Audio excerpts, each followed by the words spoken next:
Sachin to please come and take it over. Thank you very much.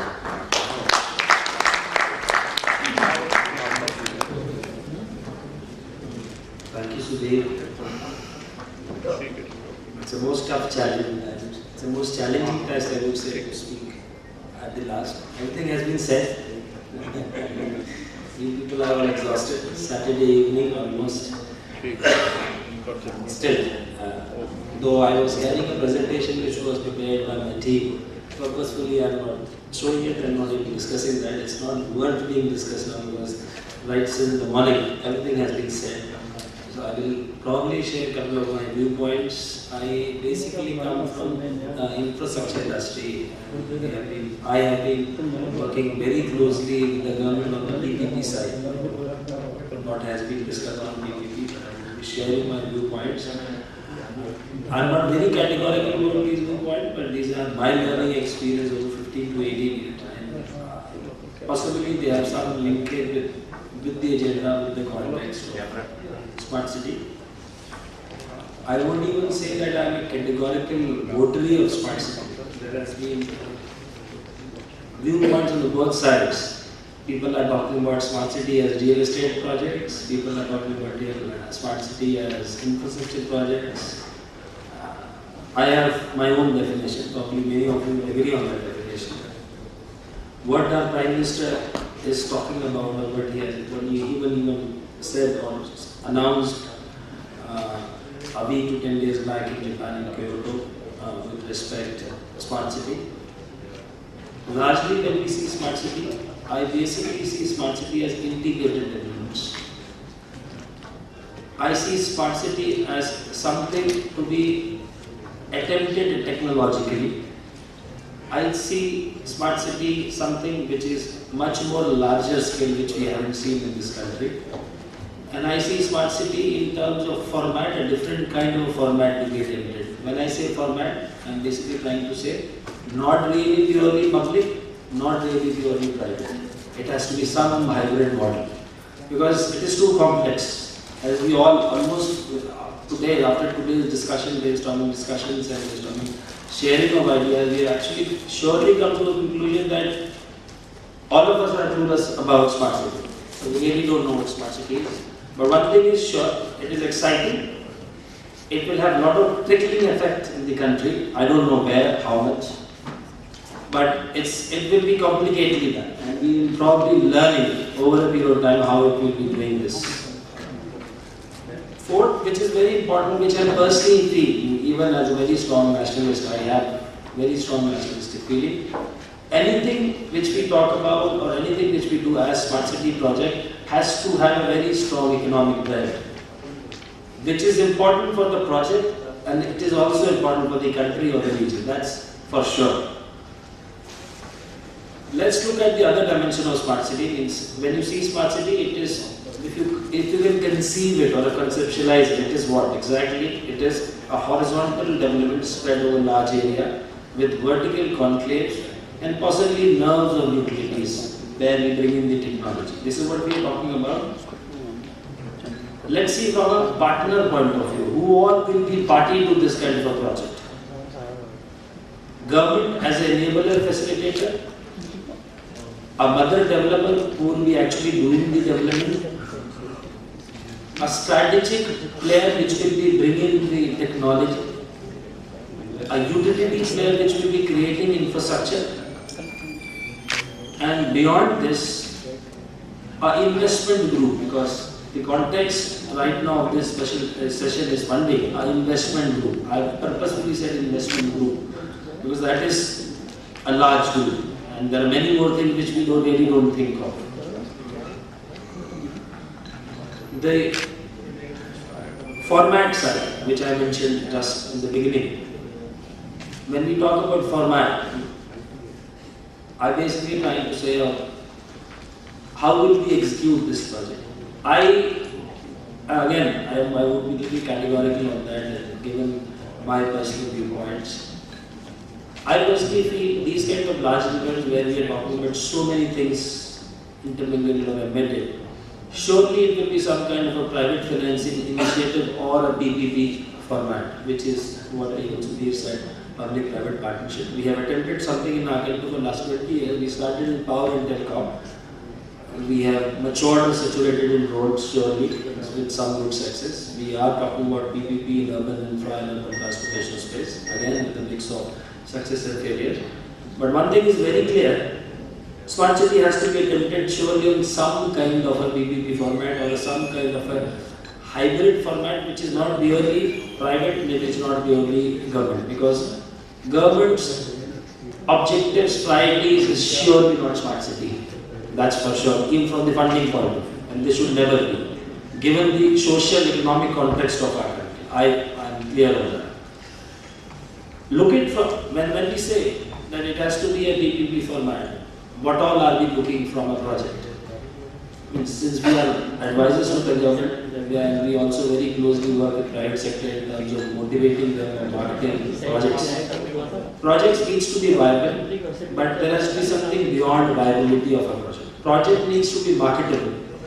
Project needs to be attractive. When I say attractive, commercially attractive. So we just mentioned about IRRs.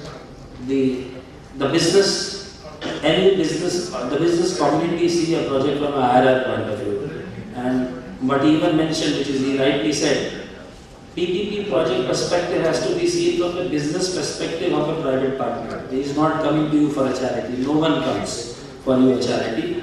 If he is talking about 18 to 22% of IRR, that is his opportunity cost. Let's be very clear on that.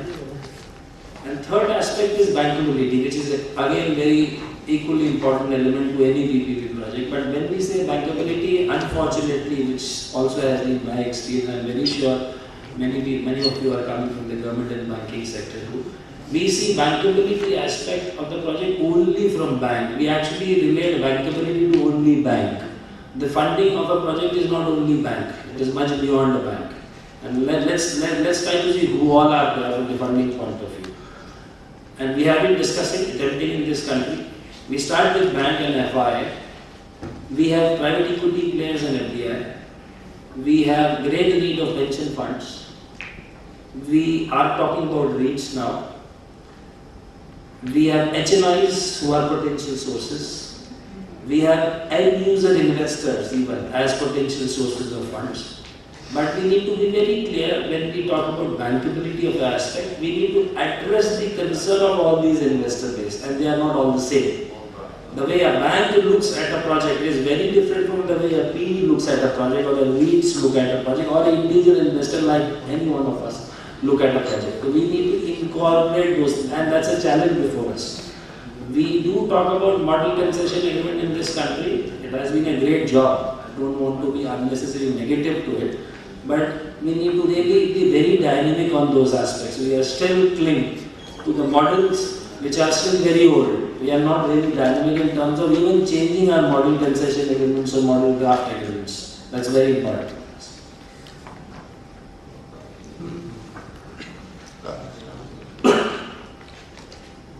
Further, for the funding aspect of the project.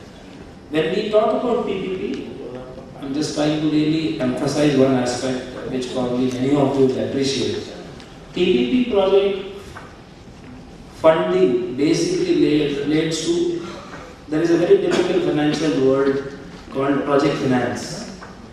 Unfortunately in our country, there are in fact two P's which are none of us understand in this country. When I say understand means real appreciation or real execution. One is project finance and another is project management. It's very unfortunate about all of us as Indians that we really don't appreciate what exactly is project finance and what is project management. And that's a problem with respect to any development in this country, both from funding point of view and even implementation point of view. We do appreciate developments in Dubai or any other Western world. We should really appreciate the point that these people really understand project management. That's why their developments are quality developments. Coming to the funding aspect, we have been talking about PPP almost last 30 years, but we haven't really appreciated and even implemented project finance. And when I say project finance, I'm very clear, I'm very sure there will be many other people who will support that idea. When we say project finance, this country's banking system, this country's financial system, and I'm also part of this country, doesn't really require project finance, doesn't really support project finance, which is non-recourse based financing. If a project is taken to a bank to get financed, we actually we don't give loan to a project or on the strength of the project. We actually give loan on the balance sheet strength of the promoter or the corporate guarantee of the promoter. And that is the most unfortunate part. We do talk conceptually many more very defined stuff, but in terms of implementation aspect, we are much more backward. And we really need to work on that aspect. Finally, when we talk about, again, I am further taking you on the documentation aspect of PPP, which is because that's again very important. It gets reflected again on the challenges and how we need to address those challenges. First, our documentation, which we typically call it as tender documents in very normal parlance or RFP in our parlance, or a typical draft concession agreement or a draft management contract or a draft development contract. It needs to be robust, we all know that. But I personally feel from a sustainability point of view or from the efficiency point of view, it needs to be output based. I still remember almost in the morning, the South NCT Commissioner Mr. Gupta said, we need to be very clear that we need to be very determined. And he was mentioning about you have to punish two people so that 90 of the other defaulters learn from that. Put a service parameter in terms of what do you want from an operator or from a developer. Don't guide him into the aspect of how he is going to deliver it. Because once you are very clear that you are joining a hand with a private party, you should be only bothered about output, what you require. That's it. Third thing which is very important in documentation is the engagement of stakeholders. And from the funding and financing point of view, engagement of stakeholder has to be from the very beginning of the project. Our problem in our country is we hire a consultant, he prepares the RFP, he somehow manages to even close that deal on behalf of the government. The concession agreement is signed, then that agreement, the signed concession agreement goes to the bank. So for him it's a surprise. And that surprise is at a stage when agreements are signed. So we need to engage them at a much earlier stage. Let's have a buy-in from a bank or a private equity player or an FDI before you think of even going ahead with the bid process. One more aspect which I would like to in fact share is I have just punched few points there, that's why I am having a quick look. Funding recourses to these kind of formats beyond banks is some which would be basically requiring to take care of the basic key objective of all these sources which I just mentioned. We surely need long-term funds. Yeah. Our country has a problem. We can't talk about any tenor which is beyond 8 to 15. I am very sure of that. Though I am not a hardcore banking guy, we can't talk of any tenor which is 8 to 15.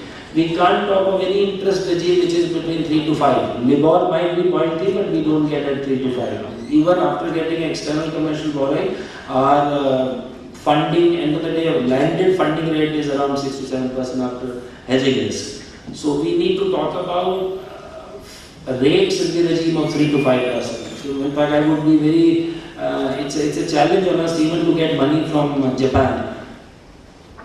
The press says, yes, Japan has committed $35 billion. It's a great value, exciting value to hear, read.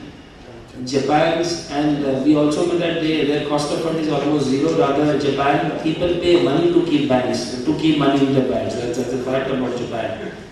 But it won't be easy to bring this money to India. To get money from Japanese, it has to be a very different format.